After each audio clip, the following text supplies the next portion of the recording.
I've read the comments. You guys think sometimes I don't know what I'm on about. So you know what I'm doing today? I'm improving your tactic. Roll the intro.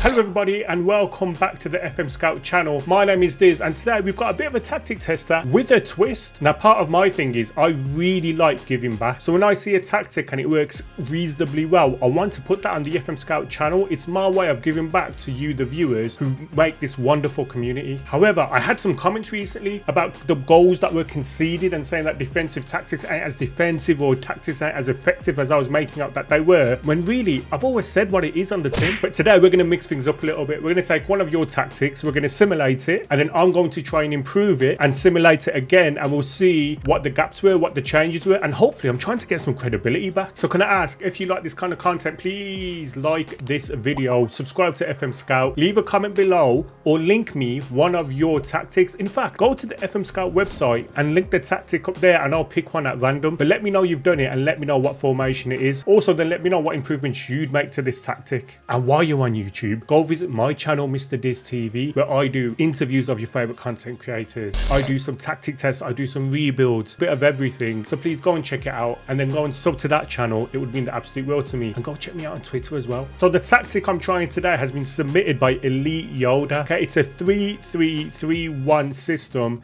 And the reason why I chose it is because it looks very unusual, very attacking, but also I haven't used the 3 at the back system yet on FM Scout, and I wanted to kind of show you what I could do with this. And let's go through it. It is a 3-3-3-1. The goalkeeper is defending, no instructions. We've got 3 centre backs, 2 of which are on defend, who have the same instructions: shoot less often, dribble less, hold position. You've then got a central defender as a cover position who will shoot less and dribble less. You've got a regista, I love them, who will take more risks and roam from their position. You've got a deep line playmaker on defend who will shoot less often, dribble less, and hold their position. You've also got a central midfielder on support with no individual instructions. You've got 2 wingers with the same mentality, which is attack, and they've also got the same instructions, which are dribble more, run wide with ball, cross more often, cross from the byline, get further forward, stay wider. And then we've got a trequartista, love them, love me a trequartista, who will dribble more, take more risks, move into channels, roam from position and ease off tackles. And then you've got an advanced forward who will move into the channels. So they're the individual player roles. It's a positive mentality on a custom vertical tiki-taka. Okay, and then when we go into the team instructions, when you're in possession, it's a wide attacking. You are playing out of defense, slightly more direct with a higher tempo. They're working the ball into the box, they're running at the defense, and they're being more expressive. In transition, they are counter pressing and countering when possession has been won. They are distributing to the centre back and they are taking short kick. And then finally, when out of possession,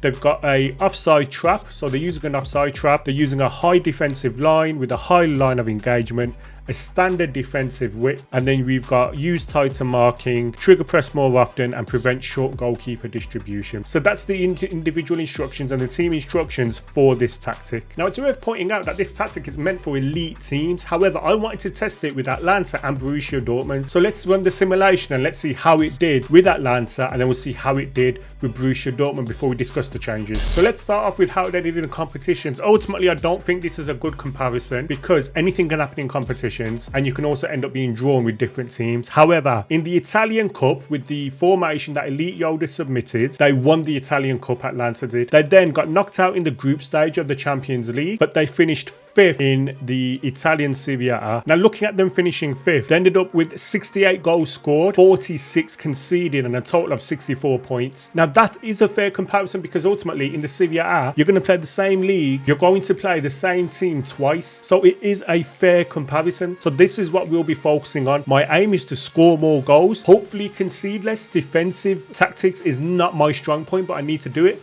But my main aim is to get more points here and try and be more effective in games. My main takeaway from this tactic from Elite Yoda in relation to Atlanta is that there's too many draws. Look, Salernitana, Bologna, Lazio, Sampdoria. There were 4 draws in a row. So here again against Zebre, Milan, Udinese. There's a lot of draws. I think there's 10 draws in total. Napoli, Fiorentina. So there are a lot of draws, which ultimately has affected this team. There's also been multiple losses. 4-1 against Lazio, Sampdoria 3-1, Verona 3-1, Inter 1-0 away. away, Zebre 2-1, which is fine because they're the games you'd expect. Roma 1-0 away. You know, there has been a lot of defeats. Let's see how the goals look. And goals, Zapata leads the way with 23 goals, the leading striker. And then we've also got Joachim scoring 12 goals and assisting 7. We've also got some assists here for Darun and for Freuler, who were playing from that central midfield positions in those deep line playmaker roles and the central midfield support. Let's see how this tactic got along with Borussia Dortmund. So I can tell you for free, they didn't win anything competition-wise, but once again, that isn't important. When you look at the league table, we simulated the season with them. 34 games, won 17, drawn 9. Once again, a lot of draws.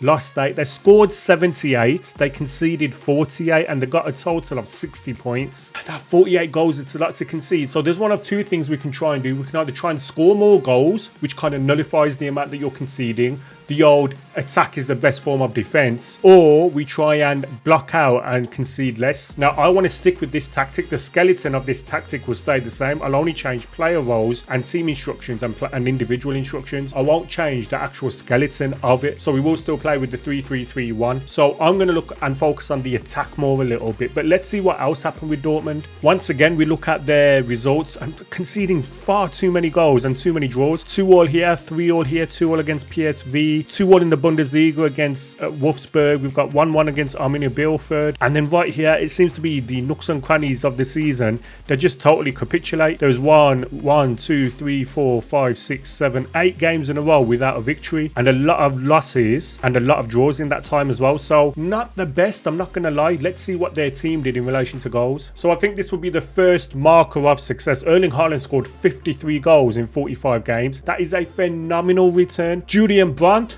yeah!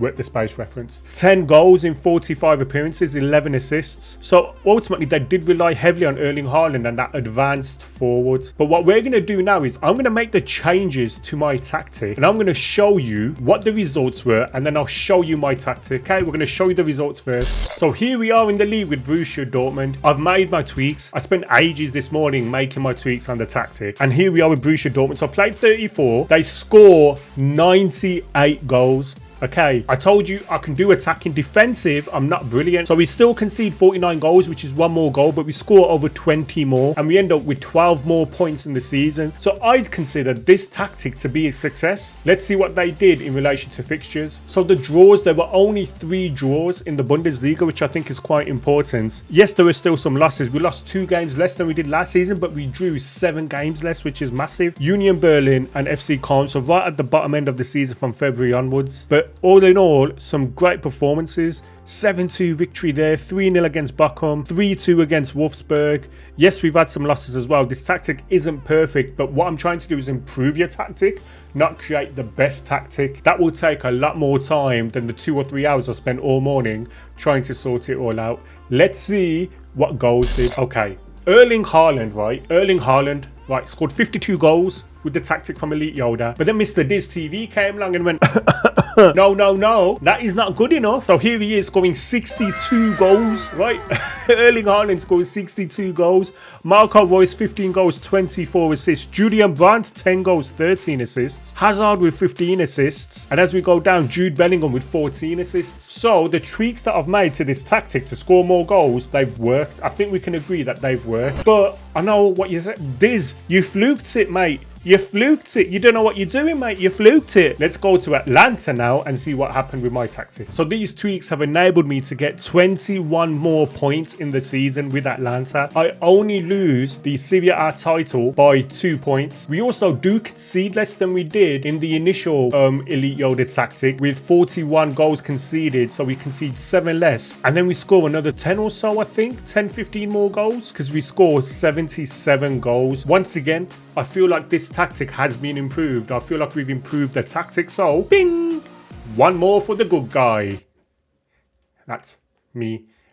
Let me show you what else we did with the tactic. So squad-wise, here we go. We've got Muriel and Zapata, 29 goals and 22 goals. Muriel was a substitute most of the time and got his 22 goals from that. We've got Ilcic, who's a creator, 16 goals, 13 assists. And Pazalic with 13 goals and 14 assists. So a heck of a performance. And when you come down here to Remo Freuler, he's got 11 assists in 57 appearances. So once again, a heck of a performance as far as I'm concerned. But I know what you guys are saying. Diz, how did you do it? What tweaks did you you make to the tactic? We need to know. Well, that's what I'm here for, and that's what I'm going to show you. So this is the original tactic that was used from Elite Yoda, and this is the difference to what I made. Okay, so this is the difference. So we still had a goalkeeper on defend. Okay, we then had 3 no-nonsense centre-backs. So the cover was shoot less often, dribble less, more direct passes, take fewer risks. I wanted them to focus on defending and not do all the pretty stuff. No, that's fine. What I wanted them to be doing is just getting rid of the ball if it came to it. The same with the no-nonsense defence. Shoot less often, dribble less, more direct passes, take fewer risks, hold your position. And that's what I wanted from my no-nonsense centre-backs. I wanted them just to be focusing on that and their position. Bear in mind, we've got no cover around the flanks, so that was important to me. They need to stay in their position. Now, I could have had them stay wide, but I didn't want that because I wanted them to stay close and compact. You've then got a deep line playmaker on support.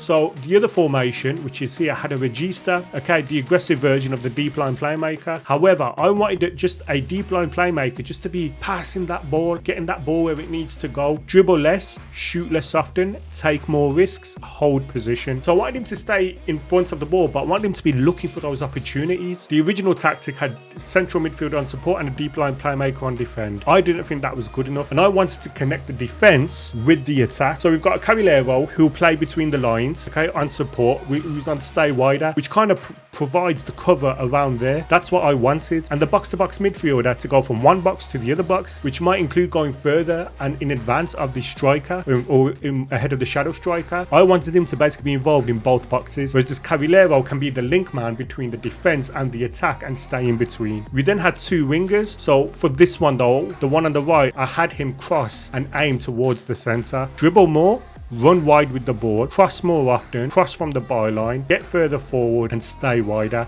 because that's where all the width's going to come from. The other one was exactly the same, but without cross the aim for the centre. I then employed a shadow striker who I wanted to roam from their position. And the reason why I wanted that was I wanted another goal scoring threat. The other formation had a trequartista, which is fine. They're brilliant. And, you know, if you get them working, it's brilliant. But I don't know. I just felt like I wanted something a little bit closer to the striker and something that can link off the striker, the advanced forward. And with the advanced forward, it was exactly the same, moving to the channels. So one of the key things as well was I went attacking in relation to mentality. I once again goes back to the whole attack is the best form of defense. In possession, we went attacking width, we went wide, we stayed with playing out of defense, we went to a more standard passing directness, but we went really quick. We were still working the ball into the box with mixed crosses. We were still running at the defense, and we were still encouraging them to be more expressive. However, in transition, we were still counter pressing, we were still countering when possession had been lost, but this is where we weren't distributing to the centre backs. We were trusting our goalkeeper to make the decisions, but we were asking for short kicks. And then finally, we were still using the offside trap, prevent goalkeeper distribution with a trigger press of more often, use tighter marking, and we were having the standard defensive width. One of the things that I did though was I dropped the line one because I felt like we were conceding too many goals, but I also felt like we were too compact in the middle. And bear in mind, these new positions, a box-to-box midfielder and a Carrilero, what I didn't want was to compact everyone too close. So when you're like this, so basically the Carrilero is going to like go between the lines, and if they're too close or they're too far, it just gets really stretched. So by having a standard line and a higher line of engagement, it means they've got room to move, as does the box-to-box midfielder. So I just felt like that was important, and it allows the shadow striker more room to operate as well. And that's the tactic. What I'll do is I will link it in the description below. I hope you've enjoyed this video. I hope I've kind of regained some credibility. I hope you understand that I do know what I'm talking about in relation to tactics.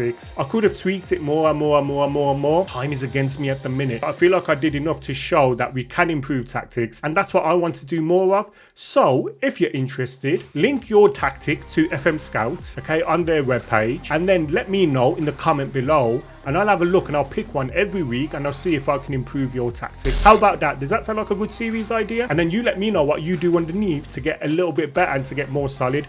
I will always keep your skeleton the same. Okay, the skeleton of your tactic will always stay the same. I'll change the roles and I'll change the instructions, but I hope you've enjoyed this video. Please make sure you check me out. Make sure you check FM Scout out. Make sure you subscribe to both our channels, and I'll see you on the next one. Take care. Bye-bye. Genius.